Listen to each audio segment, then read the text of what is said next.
Hello বন্ধুরা, আজকে নিয়ে এসেছি আরেকটি শিক্ষণীয় গল্প। বাবা মাকে ভালোবাসুন। এই গল্পটি সম্পূর্ণ শুনুন, যা বদলে দিতে পারে আপনার জীবন। ধন্যবাদ সবাইকে। শুরু করছি আজকের কাহিনী, মা বাবাকে ভালোবাসুন।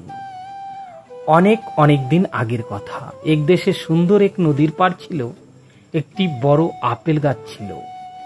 একটি বালককে গাছটি খুব পছন্দ করত। বালকটিও প্রতিদিন এসে গাছের চারপাশে খেলতো, গাছের ডালে উঠত, আপেল খেত, গাছের গুঁড়িতে শুয়ে তার ছায়ায় বিশ্রাম নিত। সেও গাছটিকে খুব ভালোবাসত, আর আপেল গাছটিও এতে খুব আনন্দিত ছিল। সময় গড়িয়ে যায়, কিন্তু অনেকদিন বালক আর গাছের নিচে খেলতে আসে না। একদিন হঠাৎ বালকটি আবার গাছের কাছে ফিরে এলে গাছটি বলল, তুমি আবার ফিরে আসায় আমি খুব আনন্দিত। এসো, আবার খেলা শুরু করো।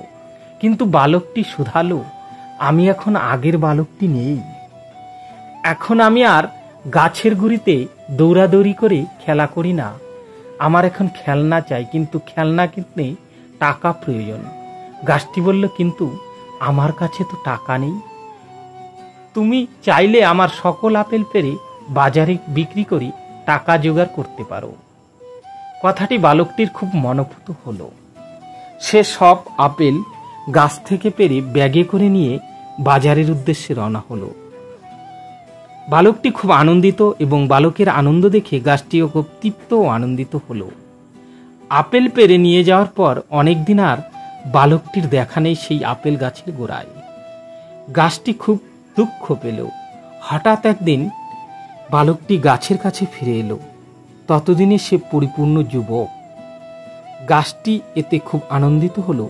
বালকটিকে আবারও গাছের সাথে খেলতে অনুরোধ করল সে। কিন্তু বালকটি জানালো, এখন আর তার সে সময় নেই। সে এখন অত্যন্ত ব্যস্ত। তার এখন বাড়ির বানানো খুব দরকার। এজন্য গাছটির সাহায্য চাইল।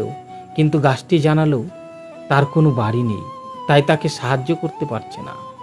তবে একটা বুদ্ধি দিল, তুমি চাইলে আমার কিছু ডালপালা কেটে নিয়ে যেতে পারো, আর তা দিয়ে বাড়ি বানাতে পারো। বালকটি তখন গাছের সকল ডালপালা কেটে নিয়ে হাসি মুখে বাড়ি অভিমুখে চলে গেল।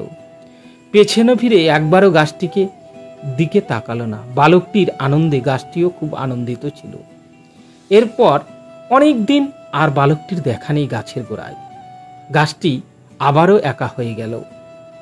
অনেকদিন পরে হঠাৎ এক গ্রীষ্মের তপ্ত দুপুরে গাছের গোড়ায় বালকটির আগমন। ততদিনে তার যৌবন পূর্তির দিকে, জীবনের ঘানি টানতে ক্লান্ত তখন। গাছটি বালককে দেখে খুব খুশি হলো, আবারও তার সাথে খেলার অনুরোধ করলো। কিন্তু বালকটি জানালো, আমার এখন খেলার বয়স নেই, আমি বৃদ্ধ হয়ে যাচ্ছি। জীবন যুদ্ধে লড়তে লড়তে আজ আমি ক্লান্ত। আমাকে এখন আনন্দের জন্য ক্লান্তি কাটাতে নদীতে মাছ ধরতে যেতে হবে। কিন্তু আমার কোনো নৌকা নেই। তুমি কি আমাকে কোনো সহায়তা করতে পারো? তুমি চাইলে আমার গুড়ি কেটে নিয়ে যেতে পারো, এবং টাকা দিয়ে ওটা দিয়ে নৌকা বানাতে নিতে পারো। গাছের এমন পরামর্শে বালকটির চোখে মুখে আনন্দের শিহরণ খেলে গেল। সে তৎক্ষণাৎ কুড়াল দিয়ে গাছের গুড়ি কেটে নিয়ে গেল, এবং নৌকা বানিয়ে নদীতে চলে গেল মাছ শিকারে। অনেকদিন আর দেখা নেই এখানে। হঠাৎ অনেকদিন পর শেষ পর্যন্ত গাছের কাছে ফিরে এলো লোকটি। ততদিনে সে জীবন শিকার শেষ প্রান্তে। কিন্তু গাছটি শুধালো, দুঃখিত বালক, আমার কাছে এখন আর তোমাকে দেওয়ার মতো কিছু নেই, কোনো আপেল নেই। বৃদ্ধ হাসল এবং বলল, আমারও এখন আপেল খাওয়ার মতো দাঁতও নেই। গাছটি বলল, কোনো ডালপালা বা গুঁড়িও নেই যেখানে তুমি চড়বে। বৃদ্ধটি বলল, গাছের ডালে চড়ার মতো এখন আমার বয়স নেই। সত্যি, এখন তোমাকে দেওয়ার মতো আমার আর কিছুই অবশিষ্ট নেই, শুধু মৃতপ্রায় মূলগুলো ছাড়া। গাছটি বলল, আমার এখন এগুলোর কোনোটারই দরকার নেই।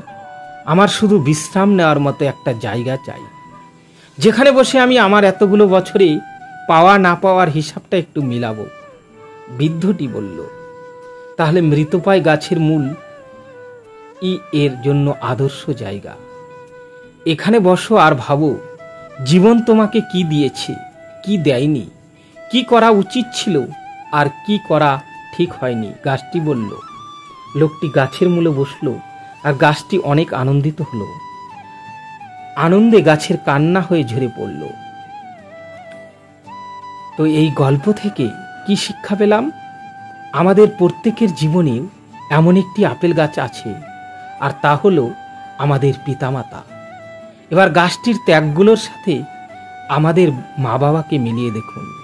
আপনি কতটা ব্যস্ত সেটা কোনো কথা নয়, বরং মা বাবার সাথে জীবনের কথাগুলো শেয়ার করুন, সময় দিন। তো বন্ধুরা, ভিডিওটি কেমন লাগলো? যদি ভালো লেগে থাকে লাইক, শেয়ার ও কমেন্ট করতে ভুলবেন না। আর এই চ্যানেলে যারা নতুন, তারা চ্যানেলটি সাবস্ক্রাইব করে পাশে থাকবে নতুন নতুন ভিডিও পাওয়ার জন্য। ধন্যবাদ সবাইকে। আজকের মতো এ পর্যন্তই। দেখা হবে পরবর্তীতে অন্য কোনো ভিডিও নিয়ে।